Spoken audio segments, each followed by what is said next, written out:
Hello and welcome. This is the Zen community of Oregon, making the teachings of the Buddha Dharma accessible to support your practice. New episodes air every week.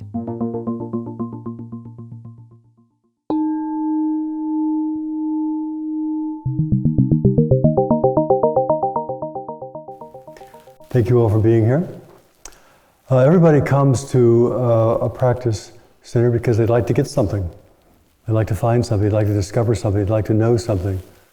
And in this tradition, it is based upon there are things that we can do with our mind, that our awareness is the key, is the way to find what we're seeking is by learning the nature of awareness. In a way, we can say nothing happens without awareness. That is the essential nature. Nothing happens without awareness. No awareness, you have no idea if something exists or not. So here we're coming and we're saying, let's practice awareness. Mindfulness, presence, investigation, inquiry. Let's look directly. And it is when we have the capacity to look directly at our own mind, to look directly at the forces in us that cause us suffering, to look directly at loving kindness, to look directly at what is alive right here. That direct looking is both reveals something that is inherently a part of us. It also begins to change us. When we see something for what it is, it changes. If we're not seeing it, we go back into old habits and we go back into old, whatever our conditioning has been. So we come to a place like this. We have the particular form. There are lots of forms of meditation. The particular form we have here is we sit in silence so that we can turn the mind to look at the mind. That we can turn the mind.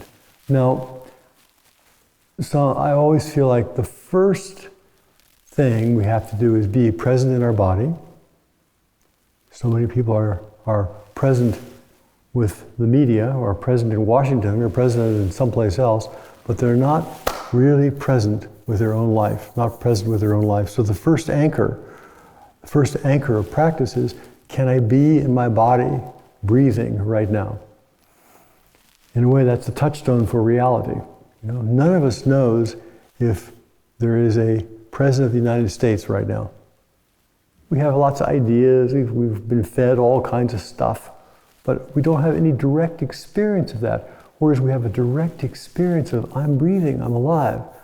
So we start off by looking at the direct experience, what I know to be true, what I know, what I can verify for myself, and not somebody told me and therefore it must be, they told me I believed it, therefore it must be true. We have to verify.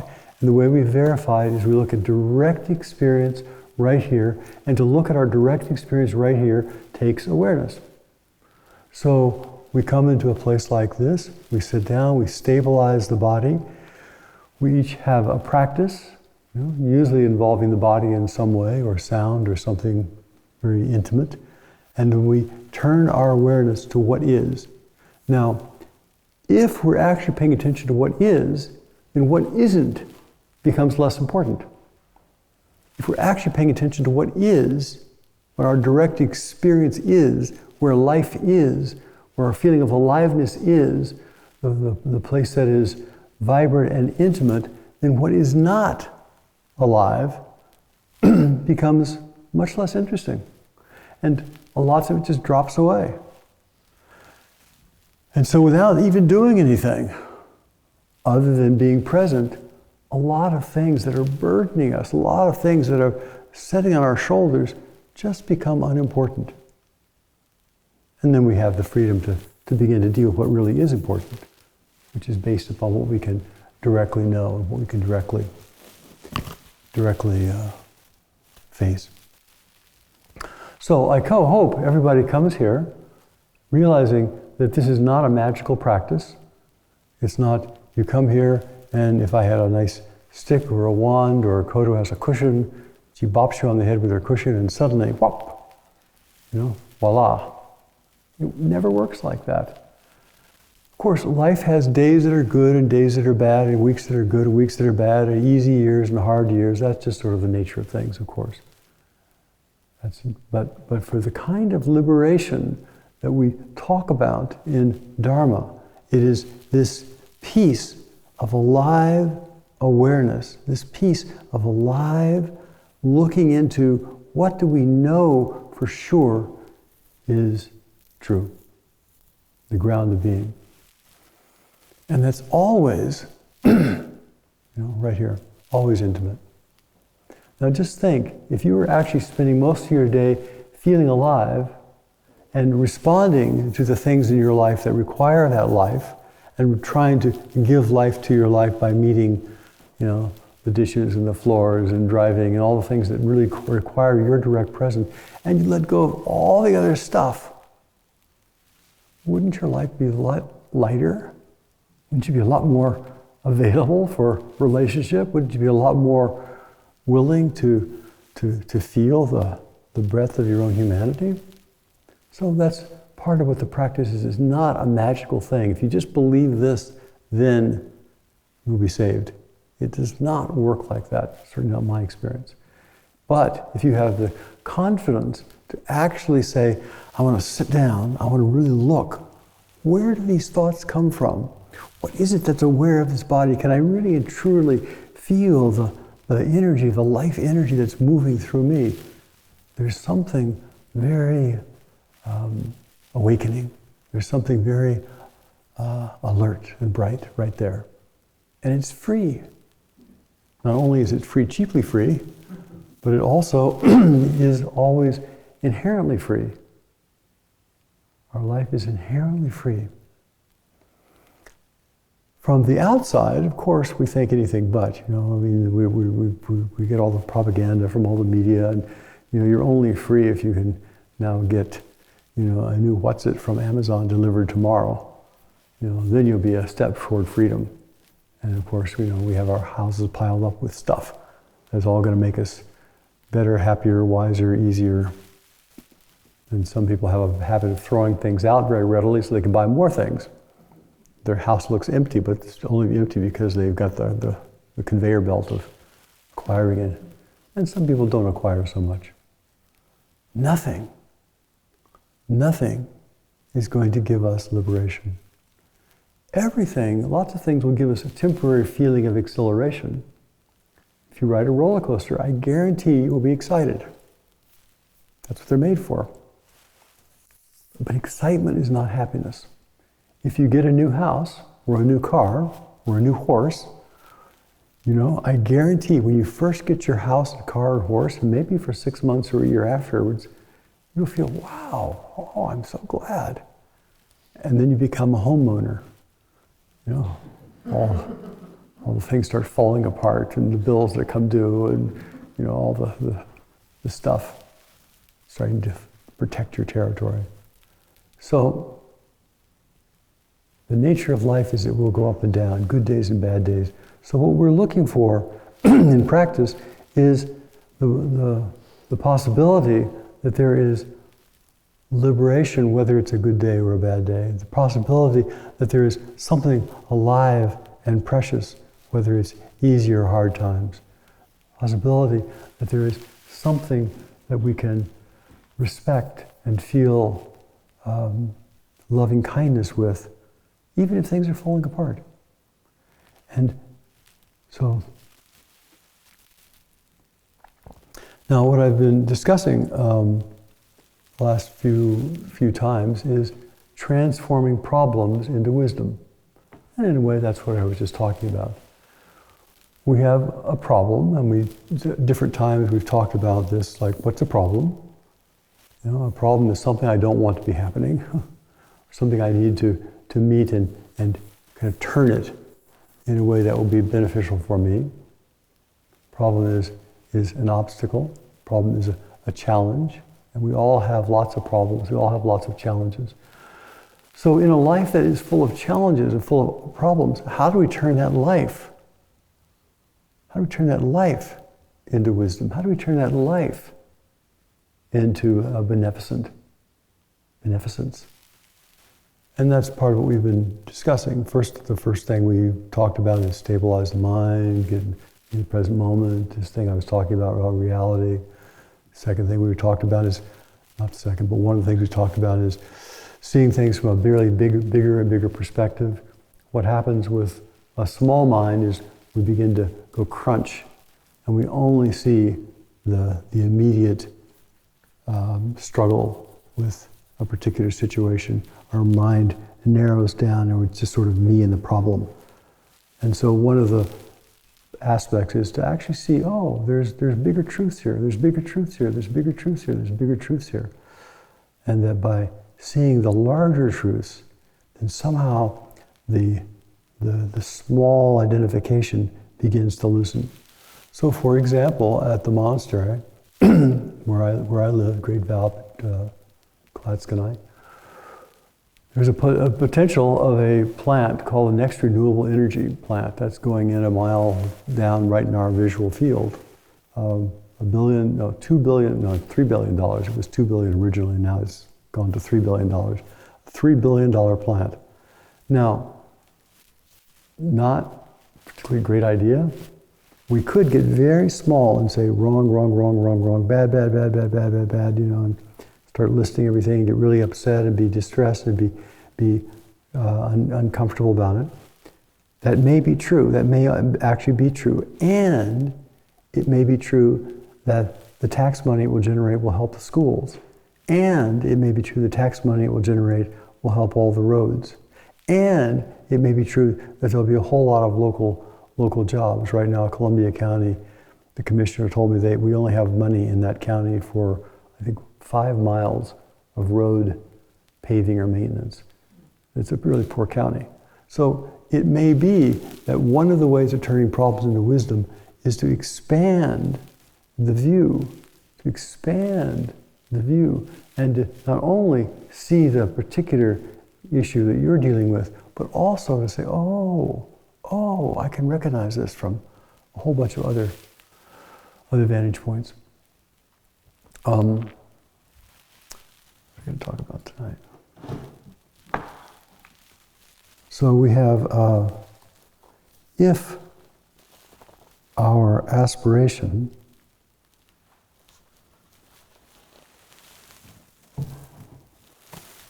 is wisdom, and the way we can define wisdom is it's inclusive. It is alive and vital. It relieves suffering. It has imbued with loving kindness. It has, in a way, the biggest solution for the most people. It helps us to actually recognize what is true in living and dying. That's the good. So if our obstacle is I want to become wise, I want to really have a genuine, direct knowing of freedom, of liberation. I want to touch the roots of loving kindness. I want to touch the roots of loving kindness, and I want to be able to share those roots and inspire other people to discover their own vital aliveness and own vital awakeness. If that's my aspiration, then, and that's my goal for wisdom, then everything that comes along, I begin to think, okay, all right, here's a challenge, here's a problem. How can I meet that so that my wisdom grows? I've got a relationship problem, okay? Small-minded, I'm being hurt, small-minded, this is happening to me, small-minded, I don't like that. And then we start opening it up and say, okay, my job, I want to be a person of love and kindness.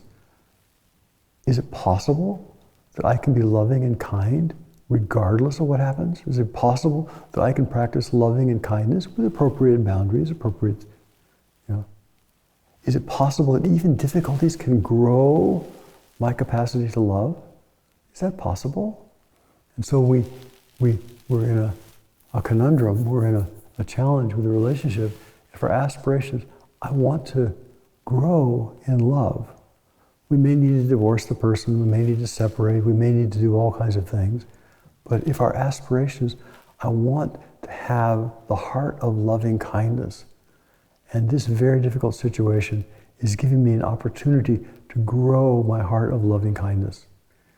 If my aspiration is to become, have equanimity and clarity, and here's a really difficult situation that people are hungry, people are having challenges, and I want to grow in wisdom.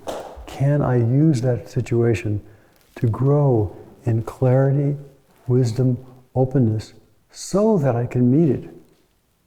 Not from a small, I'm afraid, I don't like this, but from a really big, inclusive mind.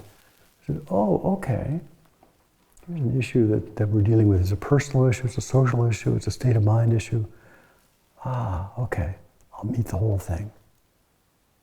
I'll break open my small self-centeredness and I'll meet the problem with wisdom.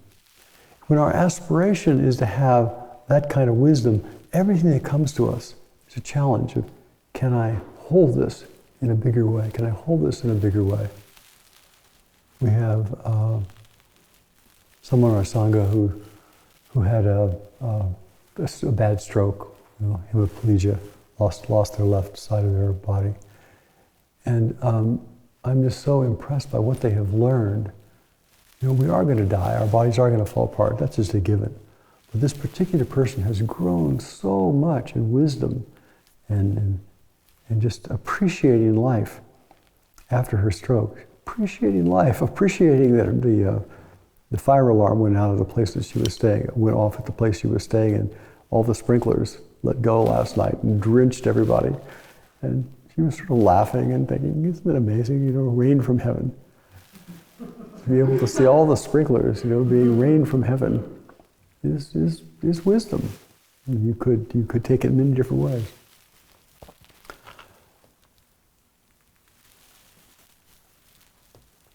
So, I talked about reframing problems, choosing the ones you engage with,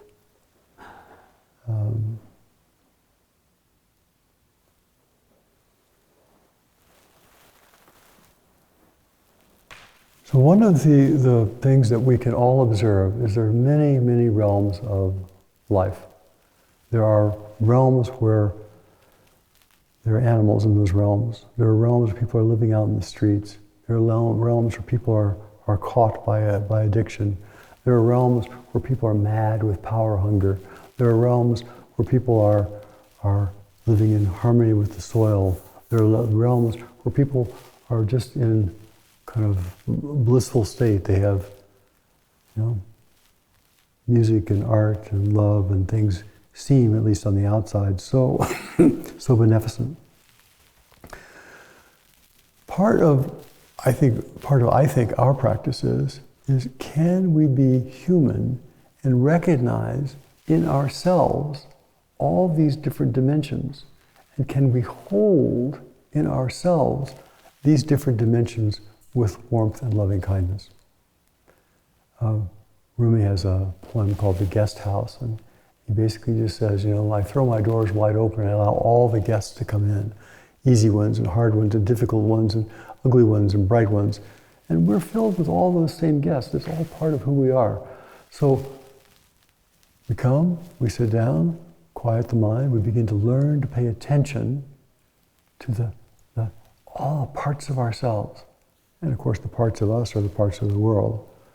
So we begin to have deep appreciation, deep respect, deep alertness. So the dimensions of my life, being truly human, requires all of that. And then with wisdom, I can be fully human and meet every circumstance as best I can, without being small-minded, reactive, fearful, and going back to whatever our old habit was. So to become a person who truly knows the dark and the light and the up and the down and the broken and the invisible parts of ourselves, and to be able to hold that with attention, be able to hold that with respect, be able to hold that with loving kindness, not to be at the mercy of it, we can then realize, I can hold the world. I can hold the world in that same way. And some pieces I'll try to interact with and do what I can do to help, and some pieces I'll let be. But as we know ourselves through awareness, through looking at the nature of our mind, through seeing our darker light, easier hard place, we begin to know the world. And as we accept and appreciate ourselves, we can accept and appreciate the world. And just as if you've got, if you have a sore on your leg, because you know and appreciate yourself, you get it worked on. You go to the doctor, you get it taken care of, you take care of things. The same way, when we have that state of mind for the world, we see, okay, is this am I called to do that? Is that what I need to do? Should I pick up that piece of trash? Should I take care of this recycling? Should I give money to this place? Should I offer food to this person? We begin to respond without fear to our life. So to become lighthearted about the heaviness of the world, have confidence. One of the foundations of confidence, I think, for a spiritual practitioner is if we know that we can be centered, that we can respond with appreciation, even with gratitude to the vicissitudes of the world. That gives you great confidence. You stand up in front of a whole audience of people and you're not really sure what you're going to say, you're not sure what they're going to like, but you have confidence. Oh yeah. Yeah, my intention is clear. My intention is grounded. My intention is reliable. And it gives you great confidence. And some days you're more skillful than others. All right, so to be a light-hearted person in a heavy-hearted world, based upon practice, practice, practice, based upon awareness, awareness, awareness, based upon sitting down, being still, knowing who we are. Knowing who we are requires awareness, patience, openness. We can't just know who we are, we have to function with that, so that's the other piece. All right, that's kind of what's on my mind for this evening. Any comments? Objections, advice? Anything else you want to add to the mix?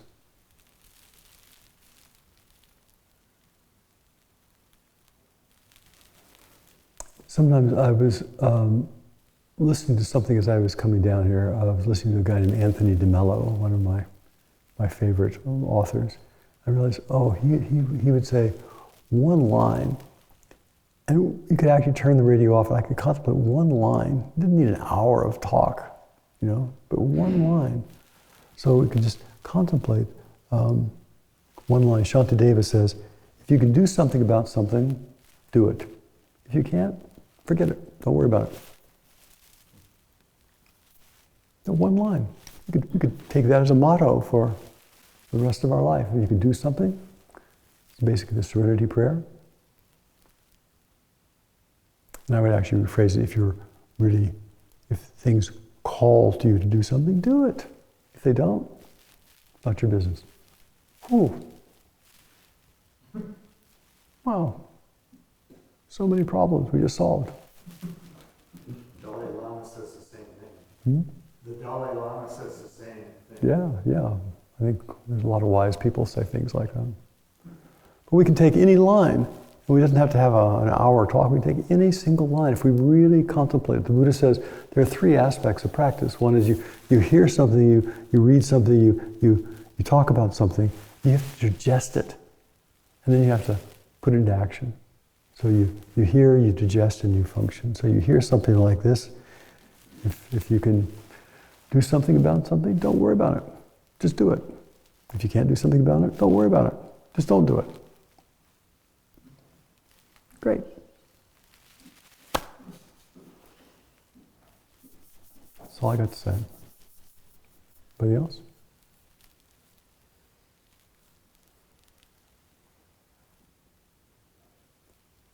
So in the future, we'll end now, but in the future, part of both Sanzen, the interviews with teachers, whether it be me with Kodo, is to get help with looking directly and manifesting this thing. It's so easy to talk.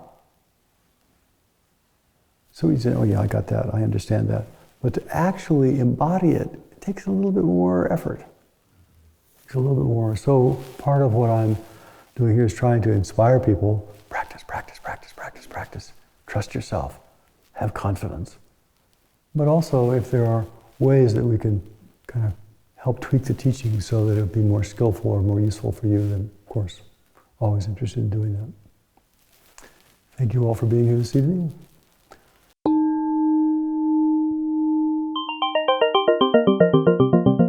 Thank you for listening to the Zen Community of Oregon podcast, and thank you for your practice. New episodes air every week. Please consider making a donation at zendust.org.